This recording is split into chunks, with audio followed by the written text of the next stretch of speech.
I think we're going to go ahead and get started for the sake of time to make sure that we have um, time to get through everything and then also to answer your questions. So we're really happy you could join us, that you're taking some time out of your Tuesday morning to come learn about this program and the draft that we have put together with some proposed guidelines. So the purpose of today's webinar is to give an in-depth overview of the Regional Climate Collaborative's Round 1 draft guidelines, which we put out 1 week ago on February 8th. This is the first event in our series of engagement that we have planned for this week and the following. We also encourage you to attend our draft guidelines workshops if you're able and interested, which we'll provide more information on in just a moment.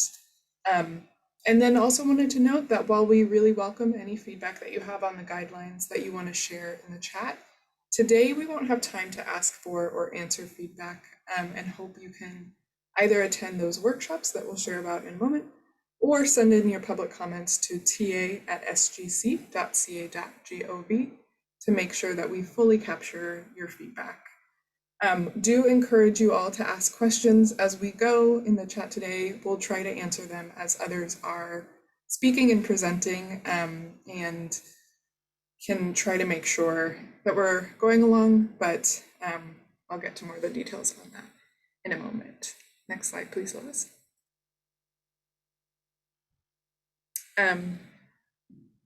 One back, sorry. Nope, through. So my name is Coral Abbott. I use she, her pronouns. I'm a senior program analyst on the Community Assistance for Climate Equity team here at SGC. You will hear from my colleague Sarah Risher in just a bit, but also wanted to acknowledge our other team members, Kieran, Moricott, Kathleen, and Lois, who are here today, who are supporting. If you all are able and want to come on and the camera and wave for a second, please do. Otherwise, please introduce yourself in the chat. And then folks in attendance, if you would like, please introduce yourself in the chat just so we know who's here today and others know who's in the virtual room. Name, organization, pronouns, whatever you want to include about yourself there. So before we dive into the details of the guidelines, we're going to give a very brief overview of the program as found in statute, and some of what went into developing the draft. We'll be sharing some links as we go in the chat if you'd like to learn a little bit more about the process, about what we heard, all of that. Then we'll go over each section of the guidelines to the degree that we can in the time that we have available. The last 15 minutes will be available for question and answer, so we can answer any of the questions that you have. And so like I mentioned, please ask your questions as we go, and we'll try to answer those that we can live. Otherwise, we will try to spend some time at the end answering them. Any questions that we don't get to today, we'll still be noting down, and after our workshop series, we'll be putting out a question and answer document, sending that out to all the attendees and registrants of these events that answer some of those questions that we've received. All right, thank you, and thanks for introducing yourself in the chat. Great to see so many folks on today. Next slide, please, Lois. So to quickly summarize the program origins, the Regional Climate Collaboratives, or RCC program, was established by Senate Bill 1072 in 2018, but we just received funding for the program in the current budget for this fiscal year, which is why we've only now developed the first draft of the first round of the guidelines. The overarching goal laid out in statute in the legislation 1072 is to assist under-resourced communities within a region to access statewide public and other grant funding for climate change mitigation, adaptation, and resilience projects. And in this first year, we have roughly 8.35 million available for RCC grants, with proposed award amounts ranging from $500,000 to $1 million, and other that would allow us to fund between 8 to 16 collaboratives roughly in this first round. The grants will have 3-year award terms, and Sarah will give a little more info on this in the grant administration section of the presentation.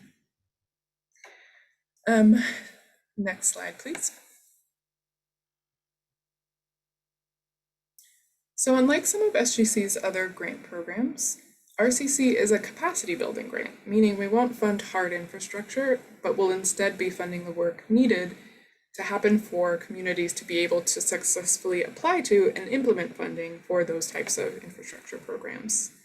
And statute defines capacity building as the process of strengthening local coordination, leadership, knowledge, skills, expertise, and access to resources within under-resourced communities, with the goal of helping to develop or increase the ability of that community to independently compete for grants and implement projects in the future. Next slide, please. We also want to emphasize that these guidelines were drafted based on the extensive listening that we did in the fall and prior to that as well. We held 4 listening sessions, as well as key informant interviews and focus groups with smaller tables of organizations. All of this culminated in hearing from over 370 individuals statewide. And we'll drop our summary of engagement in the chat if you're interested in reading through that. I think Sarah might have already done that, actually, but we'll make sure you have that. Perfect, thank you, Sarah. Next slide, please. So just to let you in on where we are in the process, we started out with that engagement to inform program design, developed the draft, which we put out last week, and now we're on a step 4 of these kind of series of arrows. We're in the 30-day public comment period. So just to reiterate there, maybe I haven't actually said this yet, but the draft was released on February 8th. We're keeping the draft open for public comment until March 10th. So we're in the middle of that window now. We, after this period, will be incorporating public comments into the proposed final draft guidelines, which will then take to our council for adoption in late April, should all go well. And then following the adoption of the guidelines, we'll release the notice of funding availability and application in spring 2022, so shortly after the adoption of the final guidelines. Next slide, please. In addition to this webinar, we'll be holding 4 workshops where the focus will be on hearing from all of you, from any stakeholders, and getting feedback on the draft that we'll then use to create updates for the next iteration that will be published in April. So we really encourage you to attend those as well if you're interested, if you have time. There will also be an option at the end of each of these to join a networking breakout room at the end of the workshop if you want to meet other possible applicants in your region. We have suggested regions by county. They're purely a suggestion, so please feel free to attend the ones that you think fit best with where and how you work. Also, in addition to at these workshops, we're welcoming public feedback be sent to, again, the email is ta@sgc.ca.gov for more extensive written comments. We'll take it wherever we get it and compile it, but those are the 2 main avenues we have right now. Okay, next slide. So now onto the guidelines. And in case folks have the document actually pulled up, we'll be following the chronological order in the guidelines themselves as we walk through each section. Next slide, please. So starting with program objectives, this is in the program vision section of the draft. While statute clearly defines the eligible activities and applicants for the program, it didn't define the overall kind of overarching program objectives. So the objectives we've laid out in the draft are really clearly tied to the listening that we did in the fall and trying to understand the outcomes that folks hoped collaboratives would achieve for their regions. So first, developing actionable plans and projects.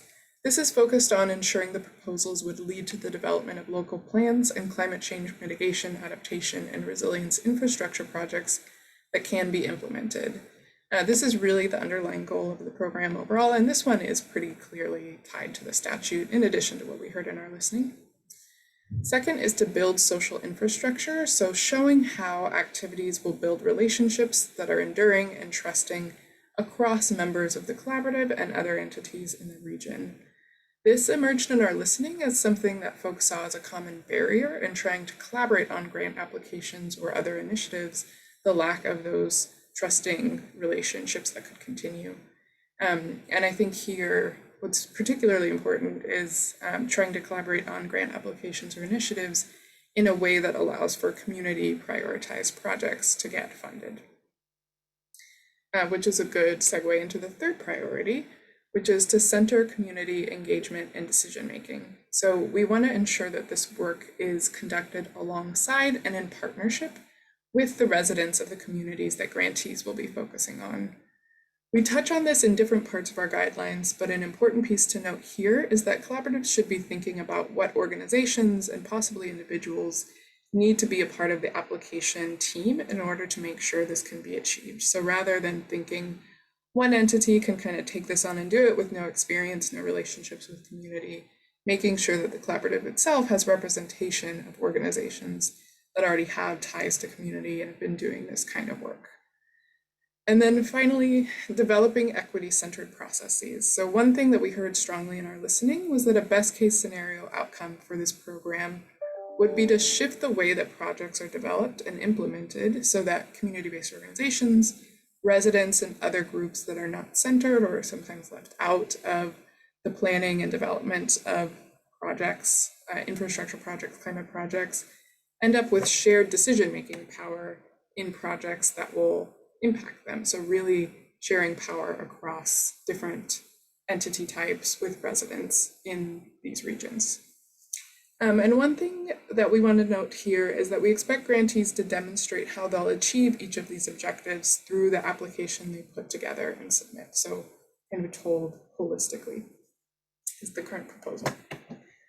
Next slide, please. So now to get into the activities, statute provides a long list of required activities that applicants or grantees have to conduct. These are covered in the following slides, but we've bucketed them here into a few categories that you can see on the left here for the required activities. So these are building relationships, identifying priorities and developing plans, policies, and projects, as well as acting as a local technical assistance provider that can translate funding program requirements and frame those requirements within a local context. So we'll get into the specifics of what all of those requirements are.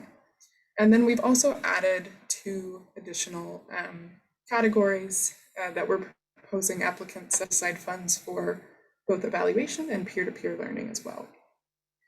We do want to acknowledge that the list of required activities is somewhat long and wanted to emphasize that the guidelines state that where feasible, collaboratives should be leveraging, complementing, and building on existing regional efforts and resources for capacity building and technical assistance.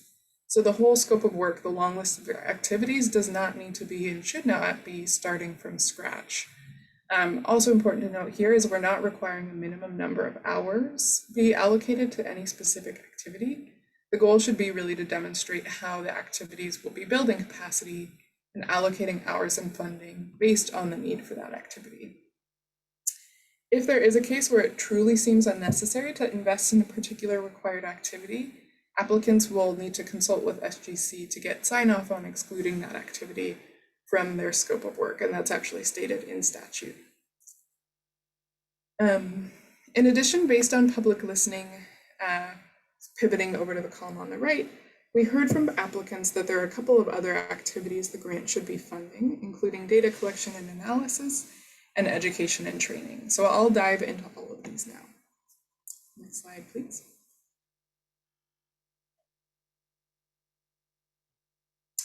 So the first bucket, I'll call it, of required activities is building relationships, identifying priorities, and developing plans, policies, and projects. These are all activities related to bringing together the right people and organizations to identify community priorities and developing the projects to meet those needs. So I won't run through this whole list now. They are in the guidelines. If you have any questions about them, please add them to the chat. And then we'll also say that all of the activities on this list are required, but are still somewhat high-level descriptions themselves.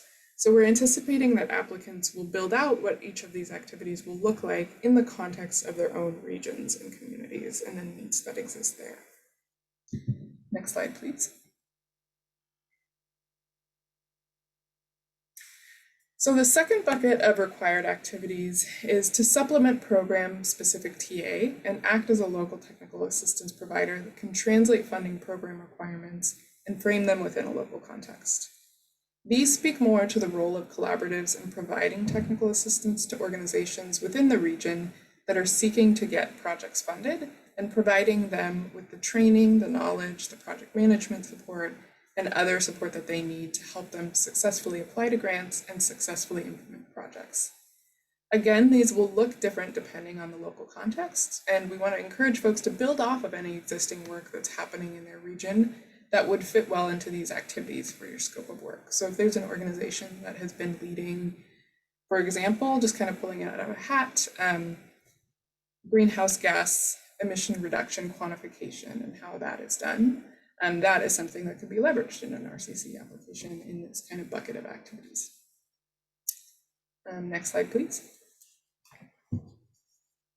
So the final two buckets, as I keep calling them, are evaluating project implementation and engaging in peer-to-peer learning.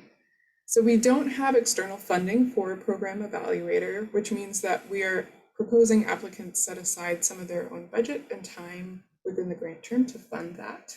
Sarah will go into more detail on what that will look like later in the presentation. And then there's peer-to-peer learning. So we're asking that each collaborative set aside funding for attending quarterly peer-to-peer learning as the current proposal. This would entail attending SGC-led trainings as well as contributing to peer-to-peer learning and sharing sessions. The current proposal for how this would be done is that collaboratives would be regularly surveyed on their training needs and be brought together quarterly for virtual or in-person trainings and peer-to-peer learning, depending on how things progress. In terms of being able to hold things in person versus virtually. Topics for quarterly peer-to-peer sessions would be determined according to those surveys that would be administered. Another important piece to note here is that we will be providing implementation technical assistance. It's currently in our plans and kind of set aside in the budget. And those providers would support grantees on evaluation and on peer-to-peer learning and trainings as well. Next slide, please, Liz.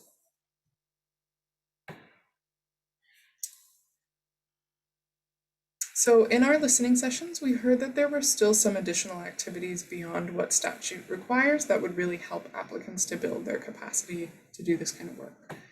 The first of these is data collection and analysis. So many areas of the state pointed to a lack of available data or unclear data being a barrier to clearly identifying community needs and possible solutions to meet those needs. So data collection and analysis that's related to helping to further program objectives and the overall goal of building capacity to fund climate change mitigation, adaptation, and resilience projects is eligible under this grant. And then education and training is also something that we heard was critical.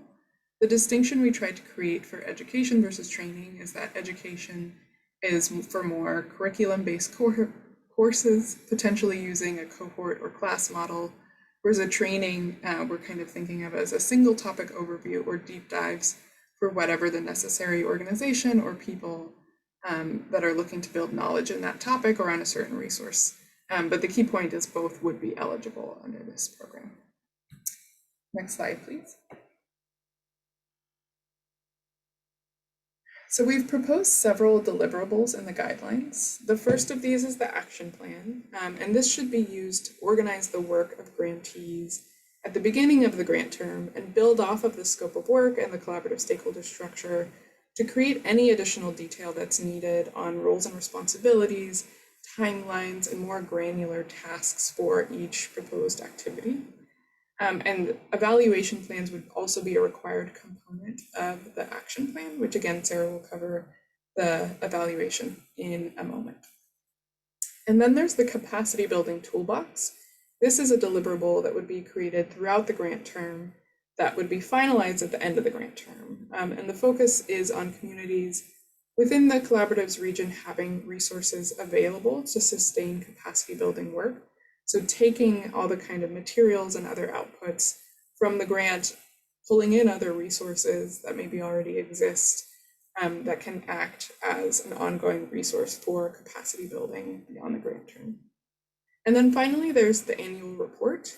This is a piece that is required in statute. It essentially requires that each collaborative provide an annual report to SGC that covers key information and gives an update on grant activities. So who is involved, what work is being done, what is the efficacy of the strategies being used, And again, wanted to point out here that the evaluation plan that each collaborative develops will directly tie back and make sure it's covering all the necessary pieces in the annual report that's required to reduce the overall workload for grantees.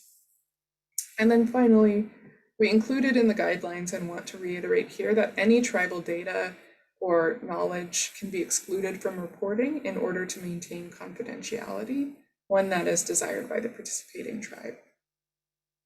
Next slide, please. So, eligible costs, kind of switching gears again. The complete list of eligible costs is in the guidelines. We encourage folks to go in and read through in more detail.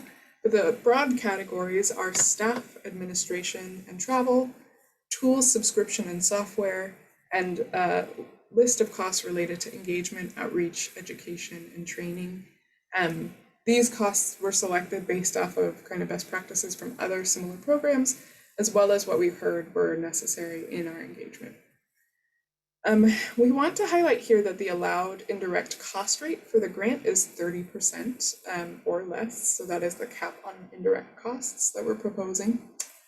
And then under engagement costs, the guidelines propose that we can pay for food, childcare, and participant compensation if they're directly tied to a work product from the grant that can be documented with things like sign-in sheets or surveys. And food would be eligible when it's integral to the event, such as an evening project planning meeting where the meal is consumed as part of the event and replaces a meal otherwise missed by attending the event. The state typically has some pretty stringent rules around when these costs are allowed, which is why there's so much explanatory, kind of clarifying language here. And then we're also proposing that applicants hold back 3 to 5% of the project budget for evaluation, as well as 3 to 5% for peer-to-peer learning.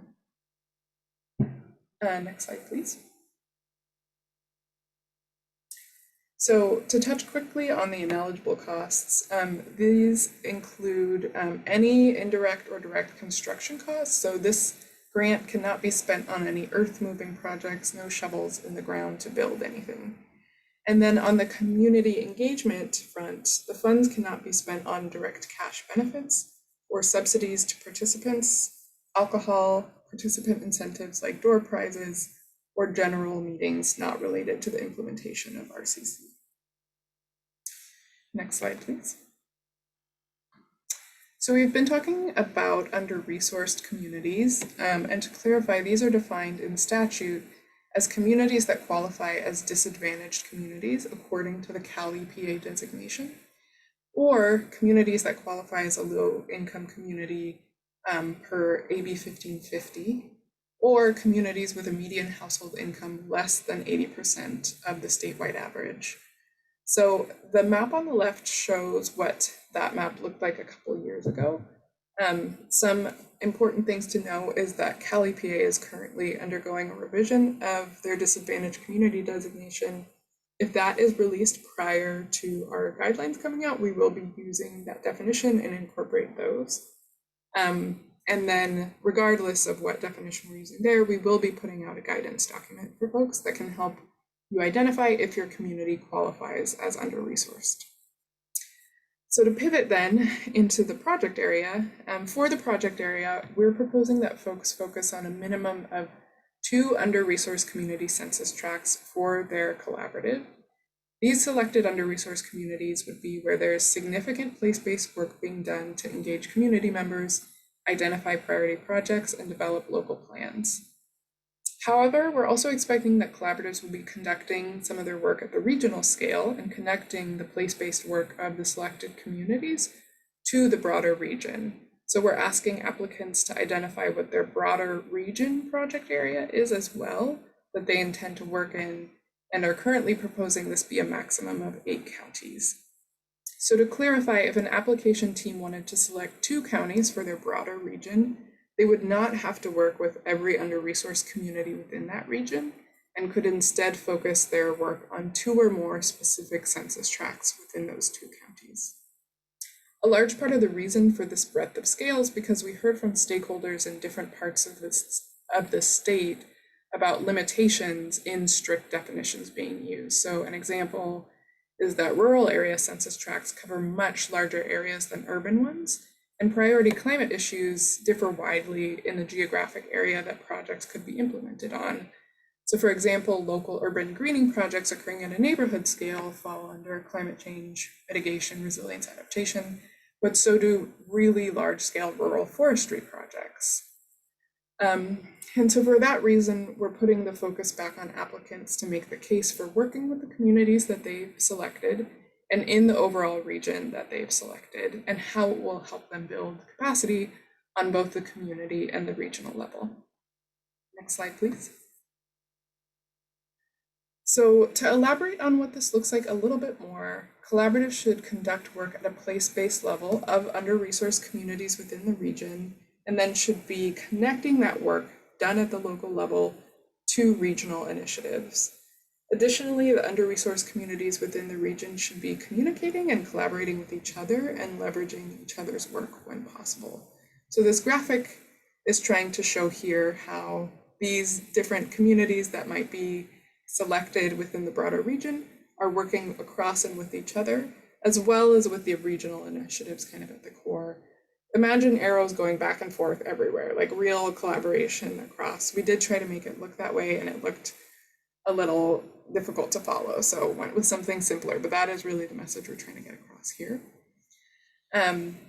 So the focus will be on developing climate-related projects at the community level, but those plans, projects, and processes should also be feeding into regional planning or coordination processes. We've included a list of examples in the guidelines with things like air quality management plans, regional transportation plans, the Community Economic Resilience Fund planning tables that are emerging, all of these, depending on the local context and what is coming up during the grant term.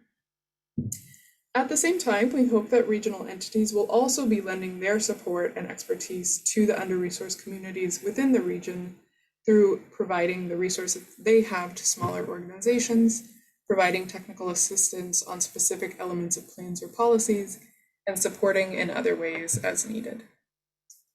Next slide, please. So lastly, before I hand it off to Sarah, did want to cover this collective impact collaborative model that we've proposed in the guidelines. So while we anticipate that the RCC program will focus on collaboratives that are newer or don't have resources to do the capacity building that is called for in this grant, we've also heard from existing well-established collaboratives that want to grow across issue areas or bring in new partners.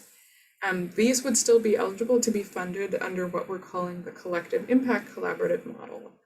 This would entail bringing together those collaboratives to maximize their impact. So to give an example, if within a community or a broader region where an effective collaborative was stood up to inform a transportation sales tax measure, in that same broader region, another collaborative was stood up to focus on developing the county's climate action plan. These two collaboratives are looking to join forces to focus on climate more holistically, to focus on how to get dollars in for community prioritized projects, and want to maximize their impact by working together and joining forces. So we included this as an option in the guidelines with the requirements that they demonstrate how the formation of this collective impact collaborative would allow the region to build capacity across their larger geographic region.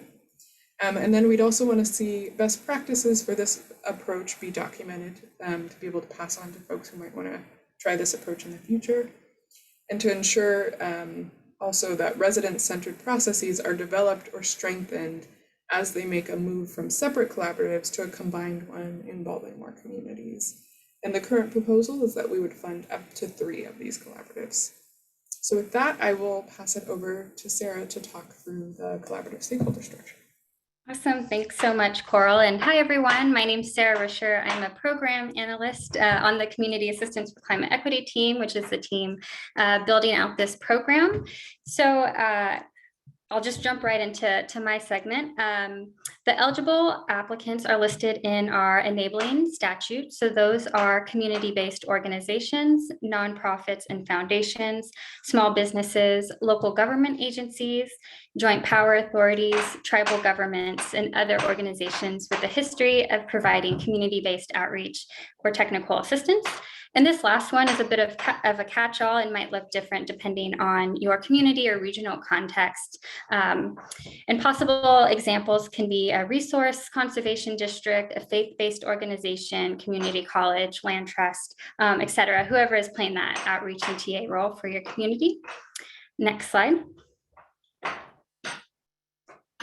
So for the collaborative stakeholder structure, together eligible applicants will form a collaborative stakeholder structure and collectively develop their application on a shared vision. And then within that application, applicants must include a partnership agreement that describes their governance and organizational structure. Within the collaborative stakeholder structure, members of the collaborative must identify which one of them will serve as the managing stakeholder. And the managing stakeholder is the one who will be accountable for the grant throughout the grant term, who is submitting the application on behalf of the collaborative and is responsible for the administrative components of the grant, such as processing and coordinating payments between partners and SGC and participating in regular meetings with SGC. It's important to note here that any entity from the eligible applicant list can serve as a managing stakeholder or as a partner or co-applicant on the grant. Next slide. So this slide is to provide a visual of the collaborative stakeholder structure and highlight that all members should have shared decision-making power. The managing stakeholder is not meant to be the lead on the grant, but rather can be thought of as a community anchor. And the managing stakeholder must have the financial and organizational capacity to take on the grant administrative pieces. And we provide some other details on other key attributes that we'd like to see managing stakeholders have. And this list can be found on page 15 of the guidelines. Next slide. So my last slide on collaborative stakeholder structure. As referenced in the last two slides, applicants must develop a partnership agreement that will be signed by the managing stakeholder and all co-applicants, again, to describe the governance, organization, and financial relationships of the collaborative stakeholder structure. The collaborative stakeholder structure will govern implementation of the entire RCC grant. And applicants can design their collaborative stakeholder structure to best align with their needs, but the partnership agreement must include a set of elements that we describe in the guidelines on page 21 and 22. And then for conflict resolution, third-party services for conflict resolution facilitation are an eligible cost. And then a quick note on representation. We want to see collaboratives that reflect the communities that they are serving, including representation across organization types, sectors, subject matter expertise, lived experience, and intergenerational perspectives. Pages 18 and 19 within the guidelines offer more details and considerations pertaining to meaningful involvement of residents, CBOs, California Native American tribes who are critical to making the collaborative activities a success. And then we also include some information around local government involvement and including consultants into your work. Next slide. So now for grant administration, as Coral mentioned at the top of the webinar, we have about 8.35 million for grant awards. And our program seeks to fund collaboratives operating at various scales and within a diversity of contexts. So applicants will have the flexibility to request the amount of funding needed to carry out the work they describe in their proposal for the 3-year grant term. Requests must fall within the range of 500,000 to 1 million.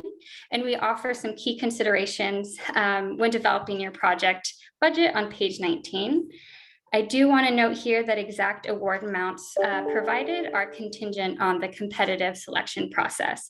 So possible reasons for why an applicant might not receive their full funding requests, as noted on page 20, include concerns regarding feasibility of all proposed activities within the grant term, removal of ineligible costs that are included in the proposal.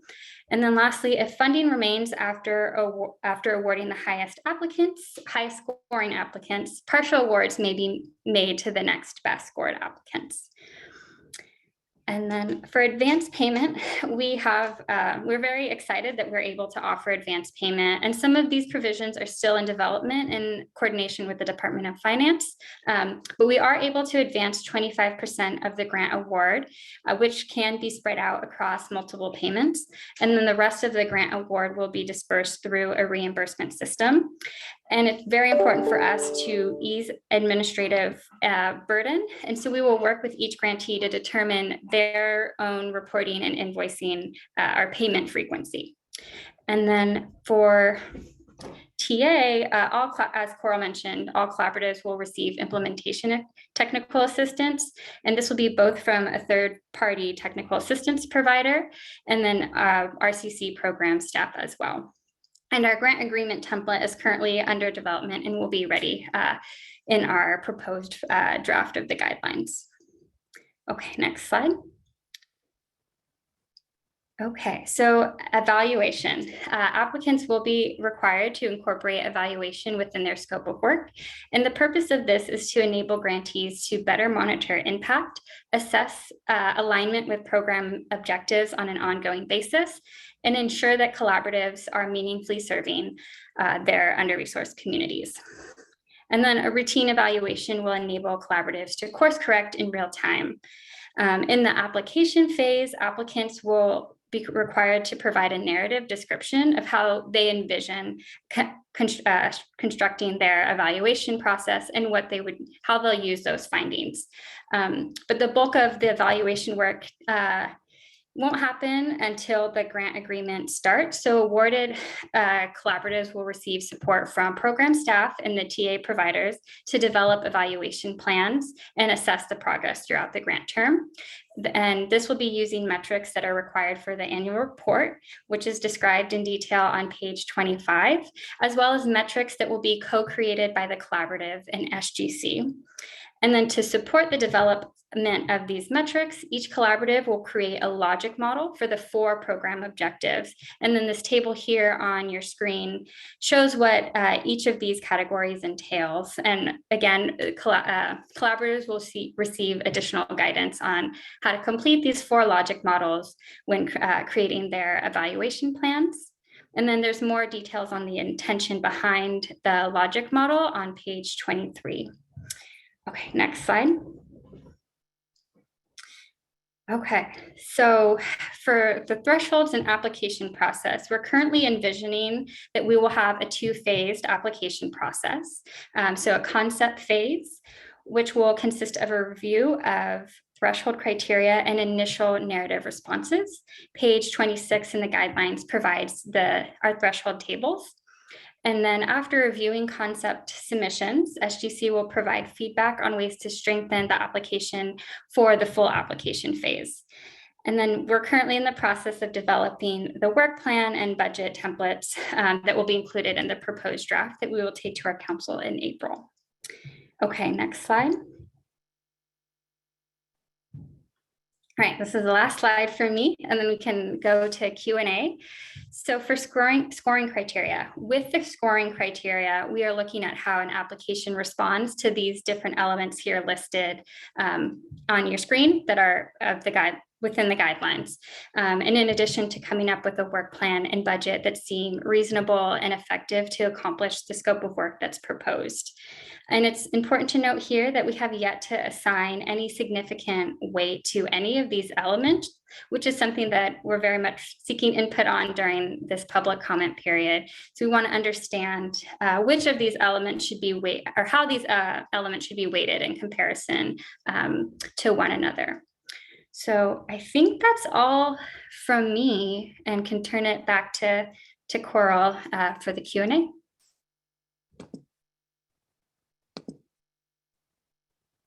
Wonderful. Well, I would encourage folks to take a look at the answered questions in the chat for some of the topics that have been brought up so far, and then can answer a few of them live. And if folks want, can recap or kind of further explain some of the ones we've answered as well. So just starting with the most recent one, will all collaboratives that submit a concept paper be invited to submit a full application? So how we're currently proposing to do this at this point is not to have a system where we tell folks you are no longer going to be applicants to the program, you have to drop out of this round. Instead, we will advise folks on whether or not their application looks like it will pass the threshold and provide kind of advice or guidance on how to better align the application with the scoring criteria and the guidelines as a whole. The TA providers may also assist with that, just so we're keeping a clear line in terms of providing too much guidance, knowing that we may also be involved in reviewing applications and just wanting to keep that separate enough, but won't be telling folks currently as proposed that they can't keep moving forward in the application process. And then to answer the second question I see up, is the intent to award one grant per region, or can multiple grants be awarded for one region? And how does the region definition fit within the SURF definitions of region, or the Community Economic Resilience Fund definition of region? This is a great question, one we've gotten a lot. To start with actually the SURF question, so that program, Community Economic Resilience Fund, has very set clear regions in their program that can apply and qualify for their grant. As I mentioned earlier, we have much more flexibility in what we proposed based on the feedback that we heard in our listening sessions. There are not discrete regions that we are kind of laying down for folks to use. Given the kind of nature of this grant as capacity building at a local and regional scale, and given how different that looks in different areas of the state, we kind of heard back that flexibility was important. I think the connection to SURF is that if a collaborative, an RCC collaborative, is existing in the same region as a SURF planning table or implementation table, we are hoping and expecting that they will be aligning the work happening at the place-based level, the local projects and plans they're developing, working with the regional planning table through SURF to make sure that their priorities and needs are being kind of filtered into and passed along into the SURF plans. And that additionally, the SURF planning tables are taking into consideration and working with those local communities to understand their community economic resilience needs. And in terms of having there be like a specific cap, we don't currently have proposed that an application region can't overlap, particularly if they're working with different communities within that region. However, we do want to make sure that if there is really clear overlap on specific communities, that it's explained how, if both grants were awarded, how that would work and function if there's the actual capacity to do that, and would likely kind of take that into consideration in project need. And I think I saw a question earlier that Karen might have answered about, well, maybe that's not relevant anymore. Okay. Next question on the acceptability of state agencies to also serve in the collaboratives. We don't have anything in the guidelines on this at this moment. The list that Sarah created or presented earlier included a kind of catch-all of other organizations that provide outreach and technical assistance within a region. And so at present, if an organization falls into that category, they would be eligible. What we need to figure out likely is the legal kind of requirements or eligibility for a state agency funding another state agency. I don't know what those are, so I don't want to speak to whether or not that's allowable, but in terms of just being a support and being involved in the work, if they're an entity that provides support already, that would be okay. It's just the receiving of funds that is kind of what I'm not sure we can answer at this point. Great. So there's a question in here about how SGC will approach the geographic distribution of awards. So that is not covered in the guidelines. That is something that we are interested in getting feedback on from folks. An interesting component to this grant is that there is unlike some of SGC's other grant programs, readiness for this grant doesn't necessarily mean readiness to implement an infrastructure project. It's really looking at what are the areas of the state that have the need to build capacity. And part of that includes previous success in accessing funding for competitive grants in the climate sphere. And so part of our current approach is thinking that those areas of the state that have received less resources are the ones that would be kind of best suited for this program. At the same time, that's not clearly like delineating any specific geographic distribution. So if folks have comments or ideas on that, please send those in at our workshops or to the TA inbox. Yeah, and then so in this kind of scenario where like all the best applications are in one region, there is a line in our scoring criteria about SGC considering geographic distribution in our awards. So it's not explicitly in the scoring criteria, but it is something that will be considered during the award recommendation process so that we don't end up with a scenario where all the funds are concentrated in one region. And Sarah, Kieran, others, feel free to jump in if you're seeing questions that you want to answer live. Yeah, totally. Hey, everybody, Kieran Korn here. I'm just responding to questions behind the scene. I see a question here around what is a SURF table, and it looks like the SURF program, at least in this region that is being built, does not look to be super relevant to climate change generally, and that's totally fine. There's no requirement or hard requirement to participate in the SURF program or any other regional planning process for that matter. That being said, we do think it's important that regional climate collaboratives operating likely at a more kind of city scale or a neighborhood scale do identify those regional planning processes to participate and inform from community perspective, just because it's often those regional planning processes that are driving decisions around how funding is allocated in specific communities. And then another question somewhat related I see from Bryn here is, if the focus is supposed to only be about grant readiness, or could the collaborative also focus on programs that shape how private capital appears in the region? I think that's a great question, and definitely something that the Regional Climate Collaborative would be building capacity around naturally in setting up readiness to pursue grant funding. You know, I would imagine collaboratives are also creating readiness to engage philanthropic partners, also driving broader conversations around economic development in a region. And so that's totally fine.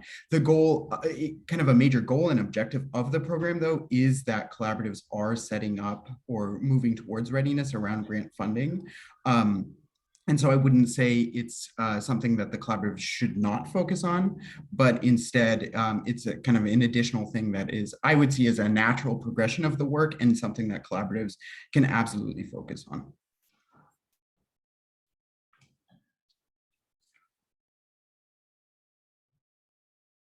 Great. So I'm seeing another question. How will the proportion of under-resourced communities affect project competitiveness? I think that something important to note is that all the communities of focus within a region that there will be doing, collaboratives will be kind of focusing their place-based work on, have to qualify as under-resourced with those communities within and of themselves. We have not set any kind of guidance around the proportion of under-resourced communities. So say in a 2-county region that this collaborative applicant team is focusing on for their application, there are only 2 census tracts in that entire 2-county area that qualify as under-resourced. We currently don't have criteria that sets that apart from a county or a region where there's a 2-county region. Every single census tract qualifies as under-resourced, and they're still just selecting a few. If that's something that folks have thoughts on how we might address, we would love your feedback on that as well. There's a Um, question here from Omar around comprehensive neighborhood-based projects that respond to climate change adaptation and mitigation, affordable housing, transportation eligible for this funding. 100%. Yes, that's the kinds of projects that I think make a lot of sense for collaboratives to inform, to participate in, to bring community members to the table around. I will just add the caveat that the regional climate collaboratives themselves are not functional planning units. So like a collaborative wouldn't be the ones to develop, a general plan or a climate action plan, but would be in place to provide technical support, capacity building resources, community engagement support, things like that, to inform the development of these plans and then ultimately implementation. And then there's a question in here around SB 1640. I apologize for my own ignorance, but if somebody could share a little bit more information about that, it's what sounds like a proposed bill, we can get back to you with a little bit more information about the potential connection there. And then the last thing I wanted to mention, Coral, is there's a question in the chat around if SGC can advise proponent collaboratives regarding diverse state funding programs, including but not limited to Treasurer's Office or the Climate Catalyst Fund. I'm not 100% sure that I fully understand that question, but I would say there is not a ton of specificity in our statute or even guidelines around the kinds of funding, especially state funding, that collaboratives would be, building capacity and readiness around. So if there are pots of funding there that would help advance climate equity strategies, adaptation, mitigation, and resilience, then by all means, working towards that is certainly a kind of acceptable use of these funds. Absolutely, yeah, and I think that some of the work that can be done potentially with the technical assistance providers during the application phase, but also during the actual implementation of the grant in that kind of startup period of the grant term, developing the action plan, really like looking into and trying to identify priority grant opportunities and the funding sources out there, especially with the federal government pulling in all this or providing all this additional funding, being able to kind of map out the ecosystem of funding, also philanthropic funding, and then identifying the priority sources can be part of the grant activities. So I see a question in the Q&A here. Is there a way to ascertain whether our area has received more or less of a share of funding? So our current proposal, the language in statute is about previous success in accessing competitive climate mitigation grants. And so the kind of proxy we're using for that we have available as a tool is the Air Resources Board has created a tool that allows anyone to go in and look at the California climate investments that have been made in specific communities. And so we currently have that as our proposal in the guidelines that applicants would have to go in and show the grants that they've received under the California climate investments funding portfolio. We know that is not comprehensive, doesn't look at all the funding out there. It is the state's largest kind of continuous source of climate mitigation funding that's been really tracked over the years. And so currently we see that as a pretty good proxy, but if folks have other ideas about how that can be evaluated in a way that covers all parts of the state is another tricky part of that. We would really love to hear ideas on that. Okay. Yeah, so Emmy has a question. The collaborative stakeholder structure could offer a strong model for shared governance, but we know that operationalizing shared authority / decision-making is more contested in real life. So thoughts on how we're preparing for this? Yes, so I think that we are going to be, one, providing, this is still more in the application phase, but resources and guidance on kind of the most effective collaborative stakeholder structures that have been operationalized under other programs like transformative climate communities and kind of the elements of success there, requiring conflict resolution and governance to be really clearly spelled out. And then I think wanting to ensure copying the TCC's model of having the state be available as kind of a backstop to step in when there is conflict that we can help resolve. having funding for facilitation and mediation be a part of the grant. But again, would love ideas and thoughts on how we could see that through in terms of maybe it doesn't live in the grant agreement or in the guidelines, but the grant agreement, but having that embedded somewhere to try and ensure that works, because I think without that component, the program isn't living up to the goals. So really want to make sure that is seen through. Okay. So going back to Kirsten's question around CCI, yes, so the map that we would, that is currently linked to would show what was awarded in that region or on that specific community level. It can show you at different scales currently. And it wouldn't need to be the managing stakeholder, it's the community as a whole, rather than the specific entity.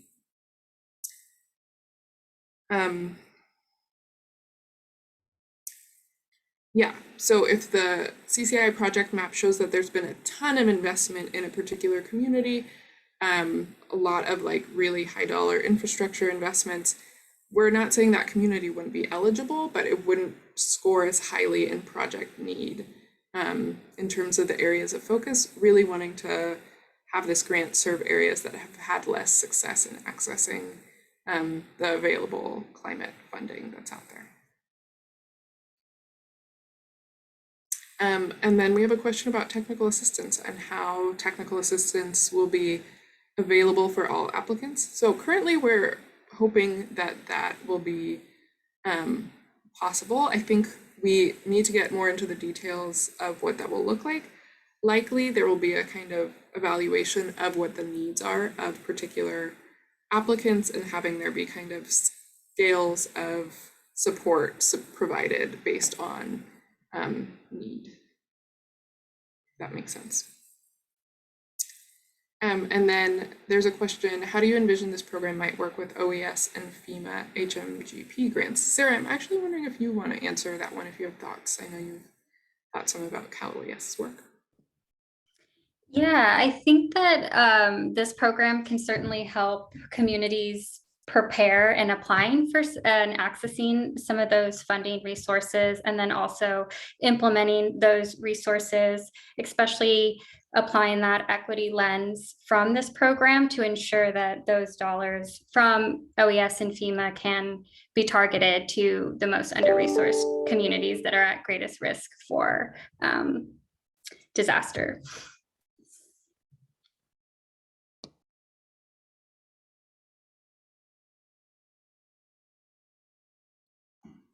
Wonderful. Any last questions folks are having? We have a couple minutes left. Yes, maybe we can follow up with some information on how to use the climate investments map to see the investments made in that region. I think one thing, I see a little conversation in the chat on kind of, you know, access regions' past success in accessing those programs might sometimes have to do with the requirements of those grant programs. So that isn't something that this grant is necessarily set up to kind of tackle, but did want to mention that SGC is kind of coordinating with our council and council agencies to think through capacity building more broadly beyond this grant program. And I think part of that is understanding what can be addressed with capacity building and what might still be existing structurally in our programs that's acting as a barrier. So while RCC might not be able to specifically focus on that, I think it's something that SGC as a whole is very much thinking about and welcome conversation on that at another point maybe. Kieran, you want to chime in there? Yeah, and I apologize, I can't for some reason turn on my video, but Devin and Kirsten, thank you for that conversation. We definitely see RCC as one side of the coin or side of the equation, but definitely hear you on past frustrations around the inequitability and disproportionality of funding that's been awarded to different regions. And so as Coral mentioned, the SGC Council, which is made up of many of the governor's cabinet members on climate, are very interested in this conversation around kind of barriers and challenges within the state. And so I'd love to actually follow up with you and anyone else on this call who wants to kind of have a deeper conversation on those pieces as well. The RCC program is probably not the right one to address it, as Coral mentioned, but we want to be kind of responsive and listening and always finding ways to work with our other funding partners and programs across the state to address those challenges. Wonderful. So we're in our final minutes, and I see that some folks have dropped off, understandably. We want to encourage everyone to attend our workshops again and to email in your comments. I'm seeing something about census tracts. Yeah, the census data being kind of inadequate sometimes. If folks want to follow up on any of these specific topics or have ideas on how this, like the guidelines could address those differently to make sure it's getting around some of the structural issues with the available data, would love to hear your thoughts. Welcome any comments be sent over. If you want to have a conversation with us, we also welcome that.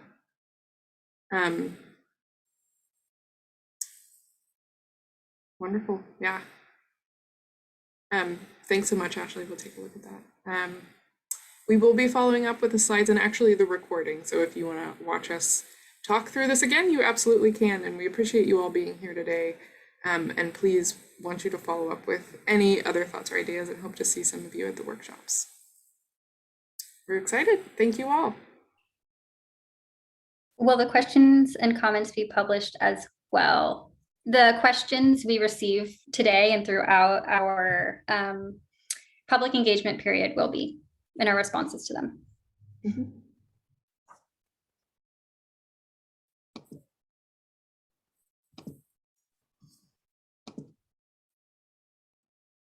Awesome. Thank you all. Really appreciate you joining today. It's okay, Lois. Good to have multiple options. Thank you. Appreciate it so much.